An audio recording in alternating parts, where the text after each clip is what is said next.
Welcome back inside the Now Morning Show as we continue to celebrate International Women's Day. This morning, I welcome Loyan Scotland, who's the Project Execution Officer at the Gender Affairs Division inside the Office of the Prime Minister. Good morning to you, Loyan. Hi, good morning. Good morning, Trinidad and Tobago, and happy International Women's Day to all women and girls of the nation and the wider world. And a happy International Women's Day to you as well. Now, Loyan, first, let me ask you on a personal level, what does International Women's Day mean to you? So for me, International Women's Day is a day to commemorate women's role in the world. So women carry so many responsibilities as mothers, as aunts, as nurturing people within their community. So women play a major role and it must be recognized. And of course, we must acknowledge women's relation to men and how men can also support women, protect women, and keep us safe. Now, I know that you guys have a bunch of upcoming events, but before we get into the events, tell me about some of the major issues that you've seen affecting women today. So some of the major issues, mainly, again, what we fight for in the Gender Affairs Division is gender-based violence. So violence against women could happen in different ways. We have psychological, sexual, which would include incest, rape.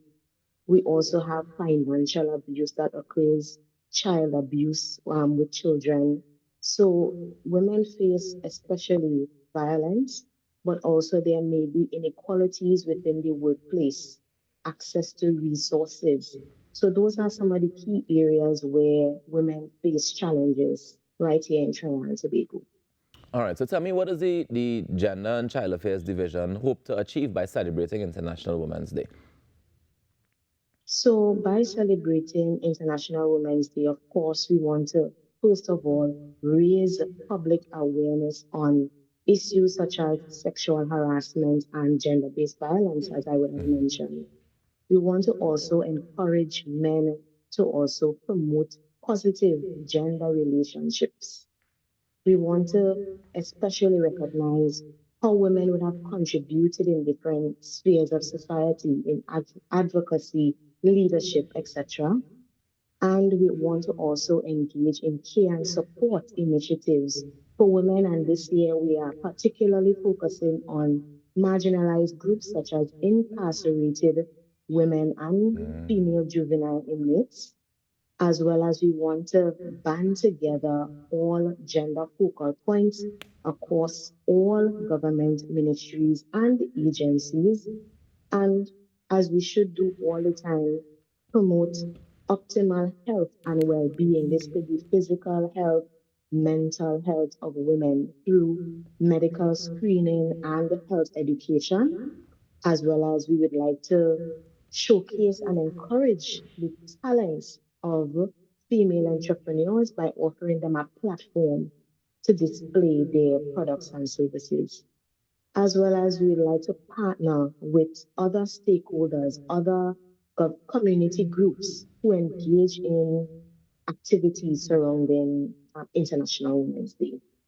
Now, this sounds like it's not just for International Women's Day, but it sounds like you're planning out the entire year already of ways that you can celebrate and you can definitely continue to encourage and motivate and grow women, yeah?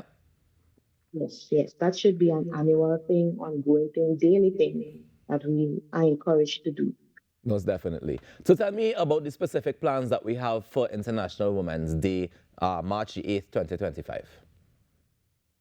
So we have a myriad of activities that span across March to April.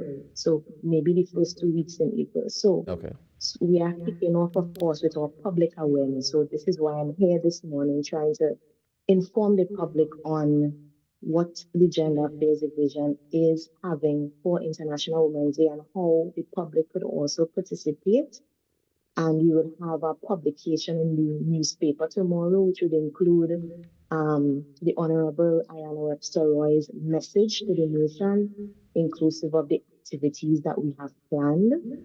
We want to make sure that our presence is out there on social media, promoting different campaigns, offering various tips on how women could be celebrated in this time.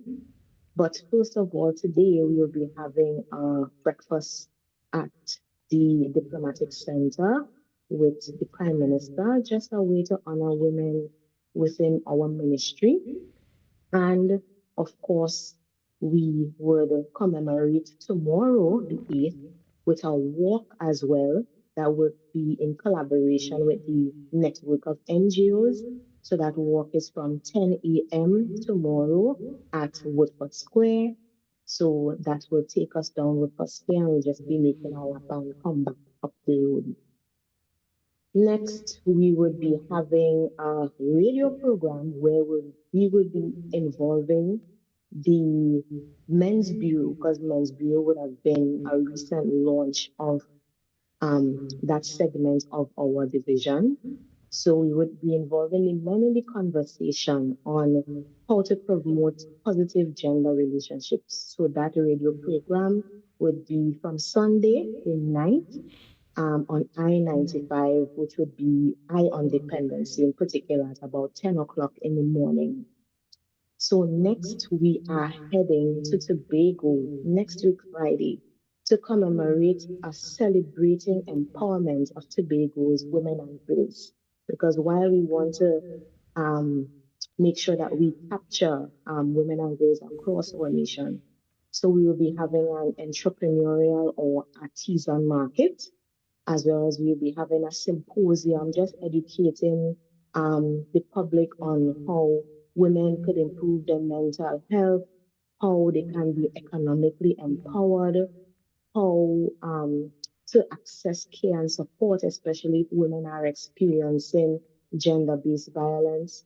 We also would be having a concert where women will be showcasing their talents, as well as an award ceremony to really highlight women's contribution to community activism.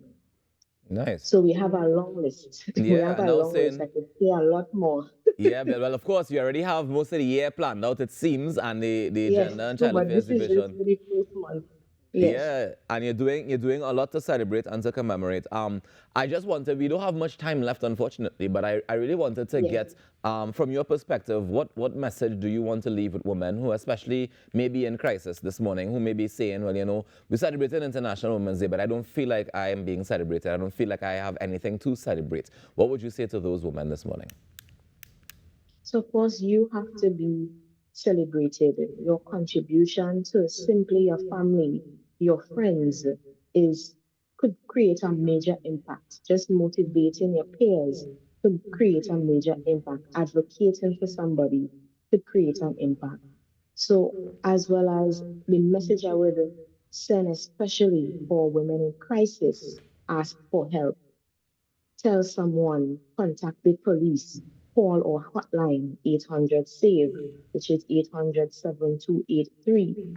So make sure that you seek the help and support. You are not alone, and there are support systems out there that can help you to hold your hand throughout the process if you're experiencing any form of violence or inequality. Lauren, thank you so very much for joining us this morning, and thank you for the work that you are doing at the Gender Affairs Division. Thank you very much for the work, and please continue to do it. We look forward to seeing a lot more from you guys, yeah? Yes, thank you so much, and thank you for having me again. Not a problem. Happy International Women's Day.